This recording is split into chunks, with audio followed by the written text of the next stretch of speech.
একজন অন্ধ যুবক, অন্ধ যুবক নয়, জন্মান্ধ সে ছিল না, কিন্তু কিভাবে 1 বছরের মধ্যে খাওয়া দাওয়া না করে, অতিরিক্ত কষ্ট সহ্য করে, অতিরিক্ত পরিশ্রম করে কিভাবে তার জীবনে অন্ধত্ব নেমে এসেছে, এ গল্প না শুনলে বোঝা বড় মুশকিল।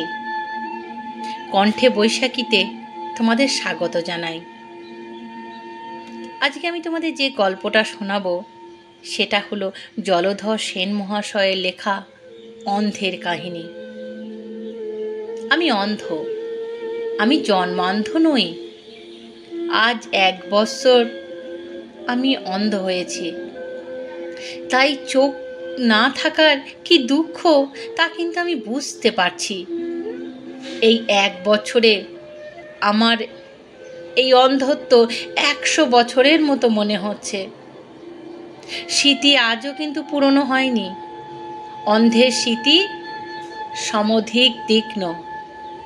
তাই এখনো অতীত যে চক্ষুমান জীবনের কথা মনে পড়ছে, সেই বিচিত্র সৌন্দর্য, শ্যামলা শস্য শ্যামলা ধরিণী, রক্তিম রাঙা সূর্যের আলো, উষার বিমল প্রভা, চাঁদের যে শুভ্রতা, শারদ যামিনী স্নিগ্ধ শোভা এবং সৃষ্টির শ্রেষ্ঠ সম্পদ নরনারীর প্রফুল্ল মুখ, বিশ্বের সকল সামগ্রীর উপর বিধাতা আজ 1 বছর পূর্বে যে আমার জীবনের শেষ বা ইতি টেনে দিয়েছে, সেটা নিয়েই বেঁচে আছি। এই জীবনে তার আর আমার কোনোদিন দেখা হবে না। অন্ধকার, চারিদিকে রাতের মতো ঘন অন্ধকার ছেয়ে আছে আমার জীবনে। চক্ষুহীনের কি কষ্ট তা ভাষায় প্রকাশ করা যায় না, আমার ক্ষমতাও নেই। কিন্তু কেন কেন এমন হলো?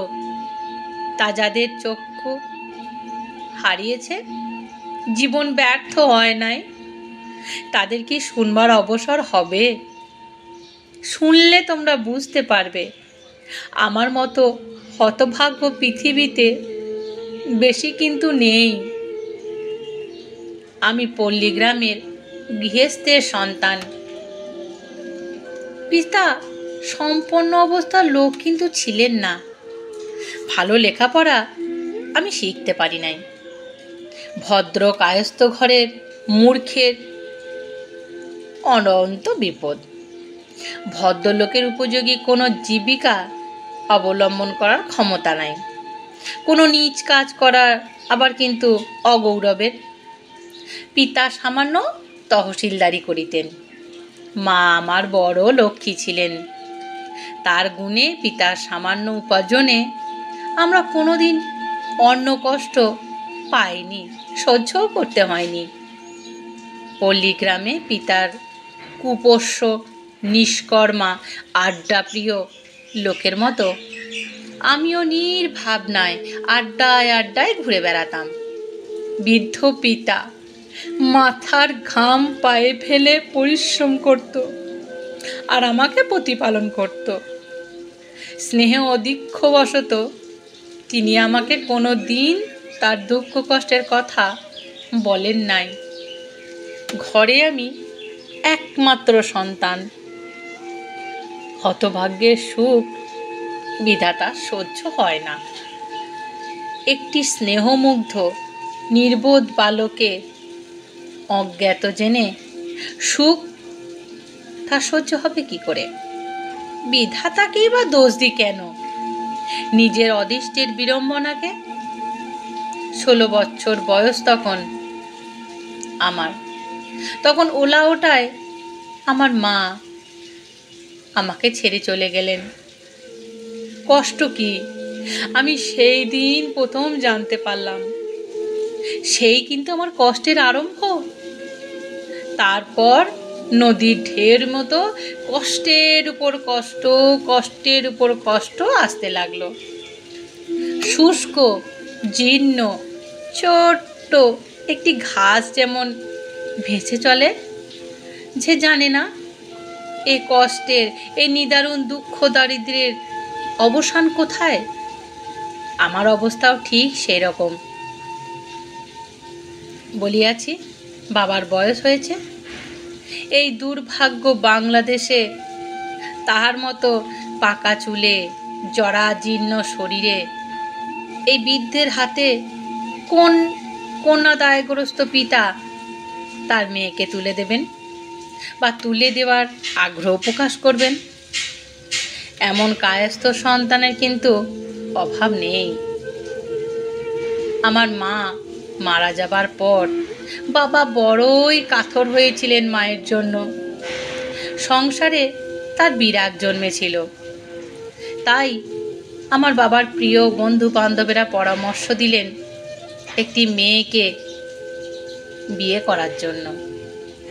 বাবা এসব কথা কানেই তুললেন না। তিনি কোনো মেয়ের জীবন নষ্ট করতে চাননি, কিন্তু ঘরে তো একটা স্ত্রীলোক থাকা দরকার। সংসার যে প্রায় অচল হয়ে পড়েছে। সুতরাং তিনি সচল করার উদ্দেশ্যে এক 12 বৎসরের মেয়েকে পুত্রবধূ করে অবিলম্বে ঘরে নিয়ে এলেন।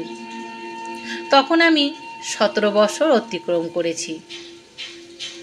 মানুষ একভাবে কাজ করে, অনেক সময় তার ফল কিন্তু ঠিক তার বিপরীত হয়।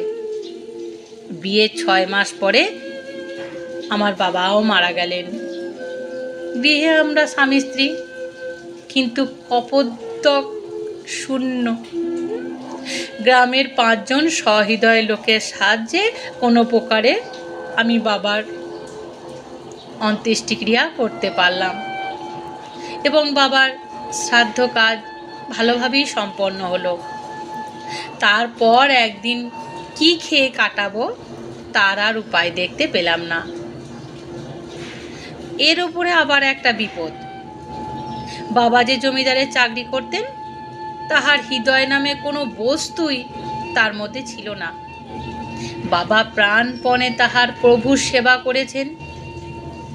প্রভুর স্বরূপ ভাতৃবৎসল মণি হিসাব নিকাশ করে অনেক টাকার জন্য বাবাকে দায়ী করলেন।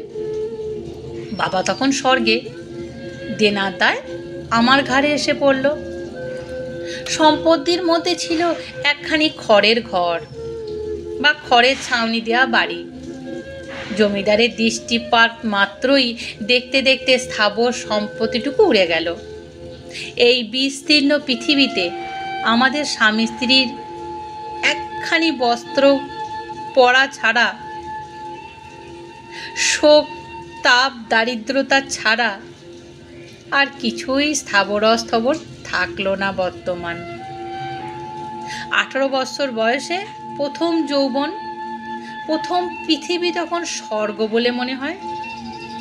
যখন মানুষ প্রথম যৌবনের উত্তপ্ত অগ্নিতে স্নান করতে থাকে, যৌবনের বিপুল সুখ ভোগ করতে থাকে, অনন্ত আশা উত্তেজনা জীবন কাটাতে থাকে, সেই যৌবনে 12 বছরের আমার স্ত্রীকে নিয়ে আমি সংসার সাগরে ভেসে পড়লাম। জানি না ভাসতে ভাসতে আমার ভাগ্য আমায় কোথায় নিয়ে যাবে। আপাতত শ্বশুরমশাইয়ের বাড়িতেই আশ্রয় পাইলাম। আমার মতো অক্ষম যুবককে যিনি কন্যাদায় দিতে বাধ্য হয়েছেন, তার আস্তিক অবস্থা যে কেমন তা বলে বোঝাবার দরকার নাই, তা বলাই বাহুল্য। আমাদের স্বামী স্ত্রীকে দীর্ঘকাল প্রতিপালন করার সাধ্য তাহার কিন্তু ছিল না। তাহার কোনো আত্মীয় কলকাতায় একটি ছাপাখানায় অধ্যক্ষ ছিলেন। শ্বশুর মহাশয় আমার জন্য তাকে ধরলেন। ছাপাখানায় কর্তা মহাশয় দয়া পরবশত হয়ে আমাকে কলকাতায় নিয়ে গেলেন। আমার স্ত্রী কিন্তু তার বাবার বাড়িতেই থাকলেন। আমার মতো বিদ্যা বুদ্ধি সম্পন্ন যুবককে ছাপাখানায় ম্যানেজার যে কর্ম দিতে পারেন অনুগ্রহ করিয়া তিনি আমাকে তাড়িয়ে দেননি, এটাই আমার কাছে অনেক। একটি ছাপাখানায় কিছুকাল শিক্ষানবিশ করে আমি ছাপাখানায় ভূতের দলে প্রবেশ করলাম। সংসার সাগরে ভাসতে ভাসতে যে ছোট্ট ঘাসের টুকরোটি হারিয়ে গেছিল, তাই এখন অবলম্বন করে আমি জীবনযাপন করতে লাগলাম। কিছুদিন পরে মাসিক 15 টাকা বেতনে সরকারি ছাপাখানায় একটি কম্পোজিটরের কাজ আমার জুটে গেল। আমি যে সময়ের কথা বলছি সে সময়ে পাশের মূল্য 15 টাকায় নামেনি। আমার বাবা চিরজীবন 7 টাকা বেতনে তহসিলদারির কর্ম করে এসেছেন, আমি আগেই বলেছি। আমি অল্প দিনের মধ্যে তার দ্বিগুণ মূল্যের চাকরি পেয়ে নিজের অদৃষ্টকে ধন্যবাদ দিলাম। কখনো অতিরিক্ত 2-4 ঘন্টা খাটতে হয়, কিন্তু সেজন্য আমার আক্ষেপ ছিল না। 2 পয়সা অতিরিক্ত আয়ের সম্ভাবনা দেখলে মানুষ সকল রকম কষ্টই কিন্তু সহ্য করতে পারে। আমিও সংসার সুখের আশায় মুগ্ধ হয়ে পরিশ্রমে কোনো দিন কিন্তু পিছু হইনি। স্ত্রীকে আর কতদিন বাপের বাড়িতে ফেলে রাখবো? ভাবলাম কষ্টে শিষ্টে এই সামান্য আয়েই দুজনে ঠিক চলে যাবে। সুলোচনাকে কলকাতায় আনলাম। কলকাতায় তালতলায় একখানা ছোট্ট খোলার বাড়ি ভাড়া নিয়ে তাহাতে দুজনে বাস করতে লাগলাম। অর্থকষ্টের অভাব এখন আমার নেই বর্তমানে, কিন্তু সেজন্য আমাদের মনের সুখ নষ্ট হয়নি। চির অভাবের মধ্যেও তো আমরা প্রতিপালিত হয়েছি। পরমেশ্বর যতটুকুনি সুখ দিয়েছেন তার জন্যই তাহাকে প্রাণ খুলে ধন্যবাদ দিতাম। তখন মনে মনে বিশ্বাস জন্মেছিল তিনি দয়াময়। কিছুদিন পরে, কতদিন পরে ঠিক মনে নাই, আমার স্ত্রী কলকাতায় আসবার কয়েক বছর পরেই বটে, একদিন জ্যৈষ্ঠ মাসে আমার কোনো সহযোগী কম্পোজিটরের ছেলের অন্নপ্রাশন উপলক্ষে আমরা সপরিবারে নিমন্ত্রিত ছিলাম। এই কম্পোজিটরটি হলো আমার মুরব্বী মহাশয়ের আত্মীয় এবং আমার পরম বন্ধু। তিনি বিশেষ জেদ করে বললেন আমার স্ত্রীকে যেতেই হবে। সে কিছুতেই শুনবে না আমার স্ত্রী না গেলে। সে কিছুতেই আমাকে ছাড়বে না, আমার স্ত্রীকে নিয়ে যেতেই হবে। তার অনুরোধের এই সকল কারণে আমি কিন্তু তার অনুরোধ অগ্রাহ্য করতে পারলাম না। সুলোচনাকে বন্ধুর অনুরোধ আমি জানালাম। বাংলা স্ত্রীলোক সর্বত্র একই ছাঁচে ঢালা। তিনি প্রথমে অসম্মত জানিয়ে বিস্তর পীড়াপিড়ি করার পর বললেন, আমার লজ্জা করে, এমন খালি গায়ে কি মানুষের বাড়ি যাওয়া যায়? লোকে কি বলবে? আমি বললাম, লোকে বলবে এরা বড়ই গরিব, একখানা গয়নাও নেই, তাতে ক্ষতি কি? সুলোচনা কিছুতেই যাবে না ঠিক করেছে। রমণীর অবাধ্যতা যখন প্রবল হয় তখন পুরুষের কোনো যুক্তি ফলপ্রদ হয় না। অগত্যা আমার হিতৈষী বন্ধু মহাশয়ের কাছ থেকে একজোড়া বালা, একজোড়া তাগা, এক ছড়া হার এনে আমি আমার স্ত্রীকে দিলাম। আমার স্ত্রী নিমন্ত্রণ রক্ষা করতে গেলেন। ঘণ্টা কতক সেখানে কাটিয়ে সন্ধ্যার কিছু পূর্বে তিনি বাসায় ফিরে আসলেন। সন্ধ্যার পর বাসায় ফিরে এসে আমি দেখলাম আমার স্ত্রী পাগলিনীর মতো কাঁদছেন। না জানি তিনি কি অনর্থ করে বসে আছেন। ভেবে আমার বুকের ভিতর কেমন যেন কেঁপে উঠল। তিনি আমাকে দেখে আরো জোরে কেঁদে উঠলেন। তারপর আমার পায়ের উপর আছড়িয়ে পড়ে আমাকে বলতে লাগলেন, সর্বনাশ হয়ে গেছে গো, সর্বনাশ হয়ে গেছে। পরের তাগা হারিয়ে বসে আছি। এখন আমার উপায় কি হবে বলো তো? ছাতাটা আমার হাত থেকে মাটিতে পড়ে গেল। আমি স্নানের উপর বসে কেমন যেন পাগলের মতো হয়ে গেলাম। আমি ঘরের মেঝে স্নানের উপর বসে পড়লাম। পৃথিবী আমার চোখের উপর কেমন ঘুরতে লাগলো। চতুর্দিকে অন্ধকার দেখলাম। 15 টাকা বেতনে কম্পোজিটার আমি। বসু মহাশয়ের 200 টাকার মূল্যের তাগা আমি কি করে তাকে ফিরিয়ে দেব? জগৎ শূন্যময় বোধ হলো।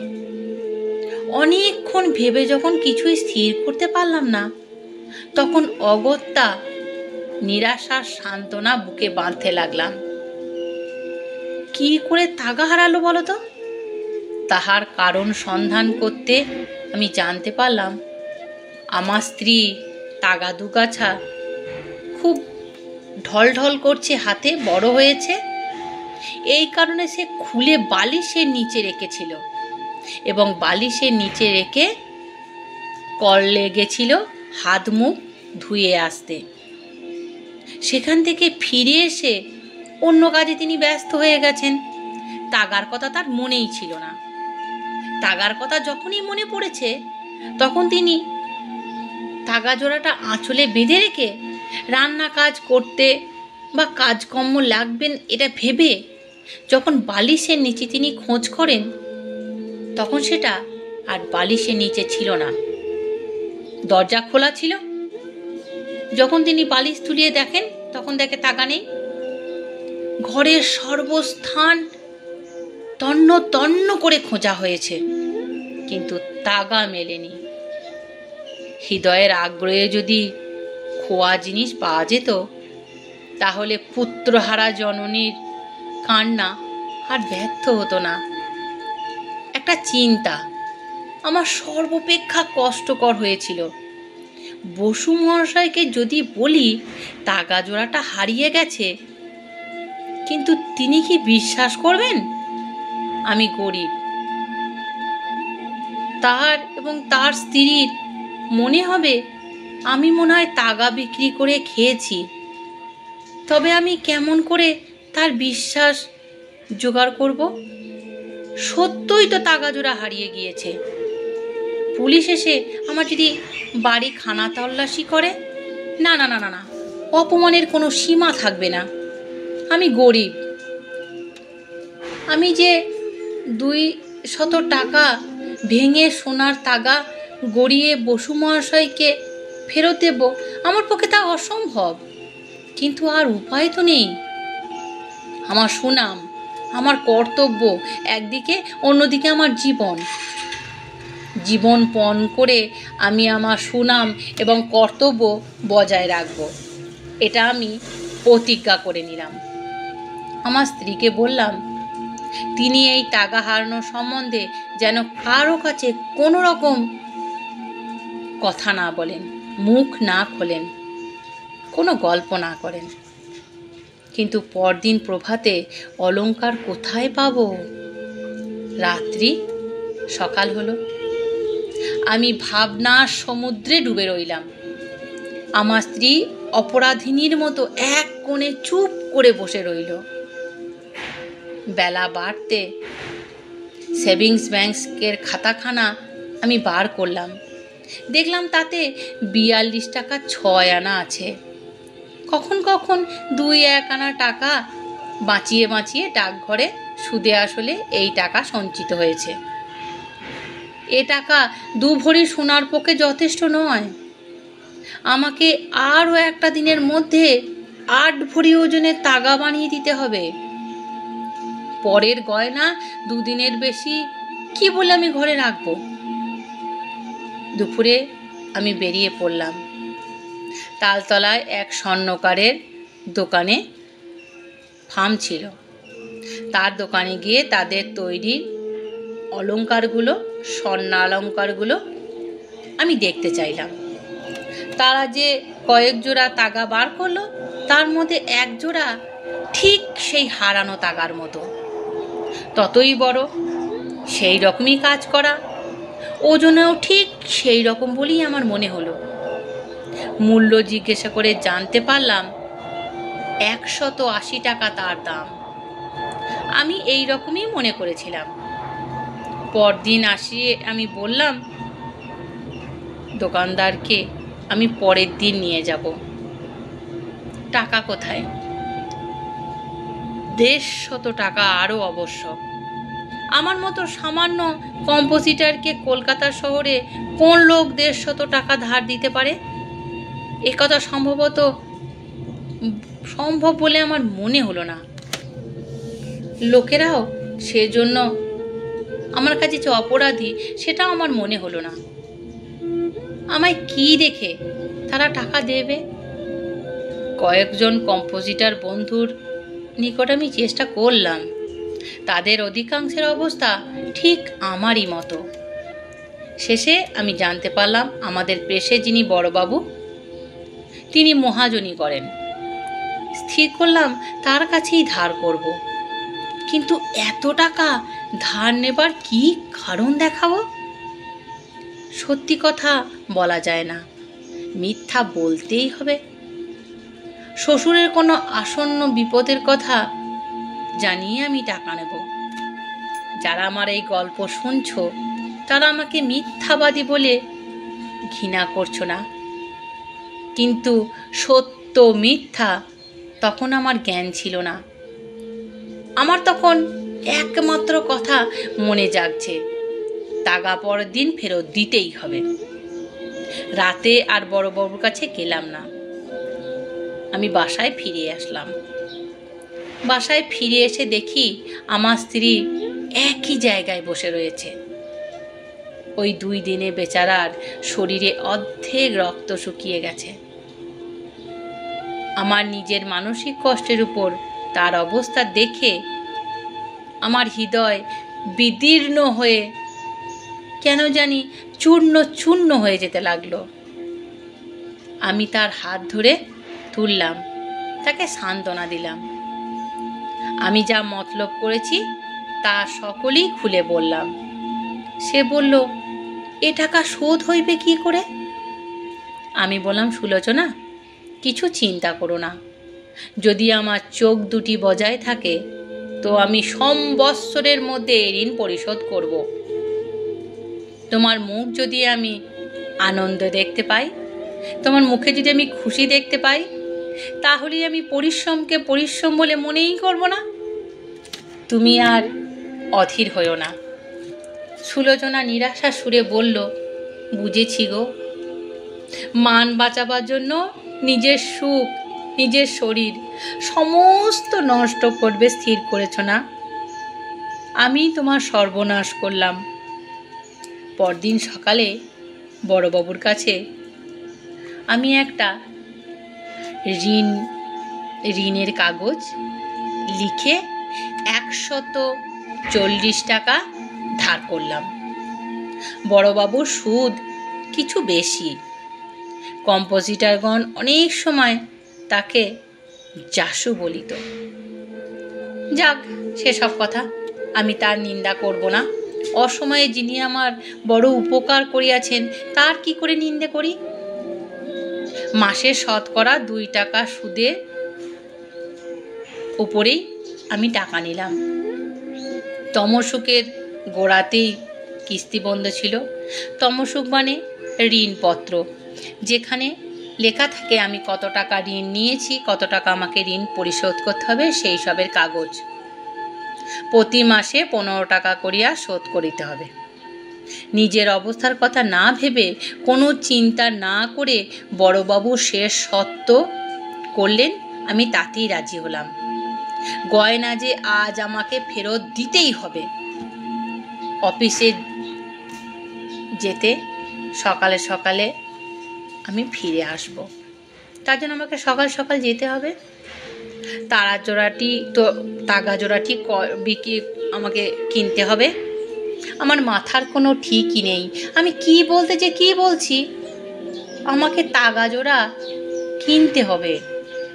তাহার পর সন্ধ্যার আগে বাবু মহাশয়ের বাড়ি গিয়ে বালা, তাগা, হার ফেরত দিতে হবে।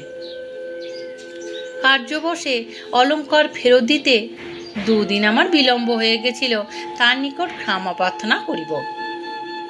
বসু মহাশয় উদার হাস্য করে বলিলেন, সেজন্য এত সংকুচিত হচ্ছে কেন তোমার? এই বিলম্বের জন্য আমার কোনো ক্ষতি হয় নাই। তিনি অলঙ্কারগুলোর দিকে না তাকিয়েই তিনি তা ভেতর ঘরে তার গৃহিণীর নিকট পাঠিয়ে দিলেন। আমি নিঃশ্বাস ফেলে বাসায় ফিরে আসলাম। এইবার আমার ঋণের ভাবনা মাথার উপরে এসে পড়ল। কি করে মাসিক 15 টাকা ও তার সুদ যথা নিয়মে বড়বাবুকে দেব? 15 টাকা মাসে উপার্জন করি, এক্সট্রা কাজে কোনো মাসে 2-4 টাকা হয়।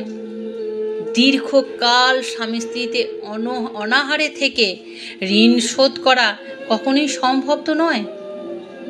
সুলোচনাকে শ্বশুর বাড়িতে যে পাঠিয়ে দেব তাও বৃথা, কারণ তাদের অবস্থা আমাদের মতোই শোচনীয়। শ্বশুর মশাইয়ের অবস্থা আমার থেকেও খারাপ বা আমার থেকেও শোচনীয়, এতে আমি আগেই বলেছি। অনাহারে মৃত্যুই যদি অনিবার্য হয়, কলকাতায় একত্র থেকে দুইজনেই মরব। সুলোচনা আমার সঙ্গে থেকে সমদুঃখ ভোগ করার জন্য প্রস্তুত হলো।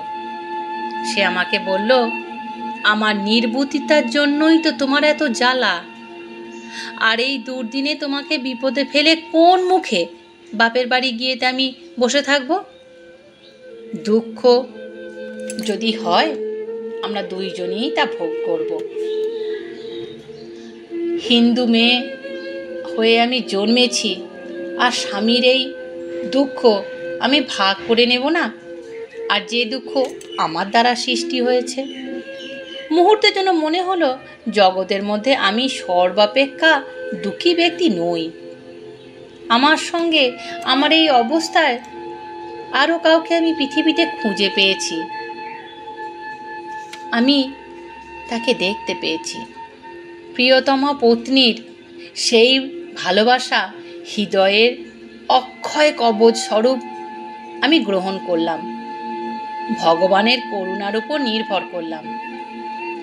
আমার 30 বছরের যৌবনের সকল শক্তি, সকল দক্ষতা, সকল চিন্তা ঋণ শোধ করতে কঠোর ব্রত আমি ধারণ করলাম। ঋণ আমায় পরিশোধ করতেই হবে, সে যে কোনো মূল্যেই হোক। অতি দুষ্কর কর্মের সাধনে ব্রত হইলাম। যা করলাম তার অধিক কেউ করতে পারে না, একথা আমি বিশ্বাস করি। সকলে ততখানি পারে না যতখানি আমি পেরেছি, একথা নিশ্চিত। যে খোলার বাড়িটিতে এতদিন সপরিবারে বাস করছিলাম তার ভাড়া কিছু বেশি ছিল, সেটা আমি ত্যাগ করলাম এবং একটি খোলার বাড়ি, একখানা ঘর, মাসিক 5 সিকি ভাড়া পেয়ে আমরা সেখানে গেলাম। একবেলা আহার ত্যাগ করলাম। সমস্ত দিন পরে সন্ধ্যার সময় 2টি মোটা চালের ভাত, কোনোদিন বেগুন পোড়া দিয়ে, কোনোদিন বা 8 পয়সার চিংড়ি মাছ দিয়ে উদর সাত করতাম। তারপর অর্ধ পূর্ণ উদরে বহুবাজারে বাসন্তী প্রেসে ঠিকা কাজ করতে যেতাম। সেখানে প্রত্যহ 4-5 ঘন্টা কাজ করে রাত্রি 12টার সময় বাসায় ফিরতাম। অতি দুঃখের দিনও কেউ বলতে পারবে না যে আমার পড়ে থাকে। যত দুঃখই হোক দিন ঠিক কেটে যায়। আমারও দিন পড়ে থাকলো না, কিন্তু বড় কষ্টে আমার দিন কাটতে লাগলো। আমার শরীর দিন দিন ভেঙে যেতে লাগলো। তথাপি আমার লক্ষ্যপথ হতে আমি বিচলিত কিন্তু হলাম না। 6 মাস পরে আমার মাথায় অসুখ হলো। মধ্যে মধ্যে মাথা ঘুরে ওঠে।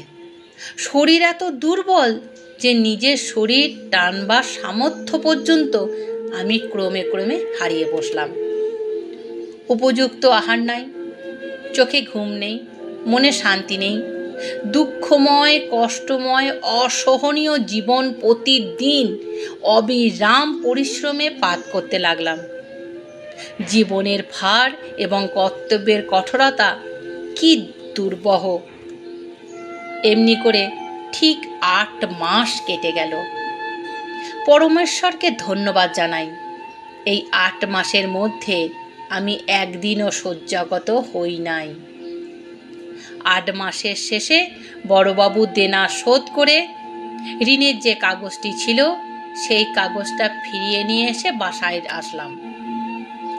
নিঃশেষ তেল যখন হয়ে যায় তখন কেমন প্রদীপ দপ দপ দপ দপ করে জ্বলে, ঠিক আমার প্রতি মুহূর্তে অন্ধকারে বিলীন হতে যেতে লাগলো। আমার যে তেল নিঃশেষিত ছিল সেরকমই আমার জীবনের দীপশিখা দপ দপ দপ দপ করে জ্বলছিল। মৃত্যুর চির অন্ধকারে অচিরে অবসন্ন হয়ে যেতে লাগলো। আমি সেটা কিন্তু অনুভব করতে লাগলাম। দেনা শোধ করে মনের ভার কমে গেল বটে, কিন্তু দেহের ভার দুঃসহ হয়ে উঠিল। সে ভার আমার সহ্য করার ক্ষমতা আর থাকলো না। যে উৎসাহে এতদিন অমানসিক পরিশ্রম করেছি সে উৎসাহ আজ শেষ হয়েছে। গৃহে এসে সন্ধ্যাকালে শান্ত দেহে আমি বিছানায় শুয়ে পড়লাম। পরদিন সকালে আর বিছানা থেকে উঠতে পারি না। আমার মনে হচ্ছে দেহের সমস্ত রক্ত আমার জল হয়ে গিয়েছে। অনেক কষ্টে আমি বিছানা ত্যাগ করলাম। চোখে অসহ্য বেদনা বোধ হইতে লাগলেও আমার স্ত্রী বলিলেন, তোমার দুটি চক্ষু টক টক টক টক করছে গরম চার মতো লাল হয়ে গেছে। যত বেলা বাড়তে লাগলো তত যন্ত্রণা আমার বাড়তে লাগলো। আমি প্রেসে যেতে পারলাম না। অতি কষ্টে অনিদ্রায় সে রাত আমি অতিবাহিত করলাম। রাত যখন কেটে গিয়ে সকাল হলো, মেডিকেল কলেজের হাসপাতালে আমি চোখ দেখানোর জন্য উপস্থিত হলাম। বসু মহাশয়ের এক ছেলে সেখানকার ডাক্তার। তিনি আমাকে তাদের সাহেবের কাছে নিয়ে গেলেন। সাহেবের যত যন্ত্রপাতি ছিল তার সাহায্যে আমার চক্ষু পরীক্ষা করলেন। সে কথা বলিলেন, তাহা মৃত্যুকাল পর্যন্ত আমার মনে থাকবে। তিনি বললেন, আমার দুটি চক্ষুই গিয়াছে, চিকিৎসা করার আর কিন্তু সময় আমার নেই। দৃষ্টিশক্তি বিলুপ্ত হয়ে যাবার পূর্বেই আমি জগৎ অন্ধকার দেখলাম। অন্ধত্ব এসেছে, আমাকে গ্রাস করেছে।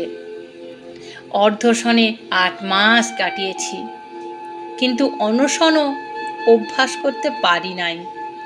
অভাগিনী সুলোচনা কাহার দ্বারে গিয়ে দাঁড়াবে? চোখের জল আমার উভয় গাল বেয়ে ভেসে যেতে লাগলো।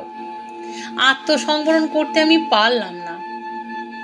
আমাকে শোকাকুল ও অধীর দেখে প্রবোধবাবু দয়া করে একখানা গাড়িতে তুলে আমাকে আমার সেই খোলার ঘরে রেখে আসলেন। সকল কথা শুনে আমার স্ত্রী অজ্ঞান হয়ে মাটিতে পড়ে গেল। আমাদের উভয়ের পরস্পরকে সান্ত্বনা দেবার কোনো সামর্থ্য আর থাকলো না। প্রবোধবাবু পিতা আমার প্রথম মনিব বসু মহাশয় দয়াপরবশত হয়ে আমাদের দুজনকে তাহার গৃহে নিয়ে গেলেন। প্রবোধবাবু প্রাণপণে আমার চক্ষু চিকিৎসা করতে লাগলেন, কিন্তু সকল চিকিৎসাই বৃথা হলো। ডাক্তার সত্যই বলিয়াছিল, চিকিৎসার আর সময় নেই। 2 সপ্তাহের মধ্যে আমার দৃষ্টিশক্তি একেবারেই বিলুপ্ত হলো। এই চিরদীপ্তমান চিরদৃশ্যমান পৃথিবীর চিরনবীন শোভা থেকে চিরজীবনের জন্য আমি বঞ্চিত হলাম।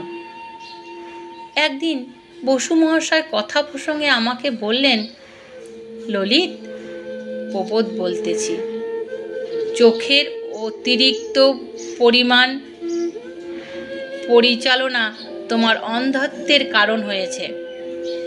আমি কথাটার অর্থ বুঝলাম না। তোমার অপেক্ষা অনেক বৃদ্ধ বয়স্ক কম্পোজিটর আমি জানি। তোমাদের দৃষ্টিশক্তির কিছুমাত্র হ্রাস আমি তাদের হতে দেখিনি তোমার মতো। অরাধ্য দেবতা সুদীর্ঘকালের তপস্যা নিষ্ফল করে দিলে সাধক যেমন হৃদয়ের বেদনা পায়, বসু মহাশয়ের কথায় আমি কষ্ট বোধ করলাম। হায় বৃদ্ধ, তুমি জানো না আমার চক্ষু দুটির উপর আমি যে কি অত্যাচার করেছি। কিন্তু তার পরিচয় দেওয়া আমার কাছে আবশ্যক বলে মনে হলো না। আমি চুপ করে থাকলাম। বসু মহাশয় ছাড়বার পাত্র নয়। কেন জানি না, আমি অন্ধ হবার পর থেকে আমার প্রতি তাহার স্নেহ 100 গুণ বেড়ে গেছে।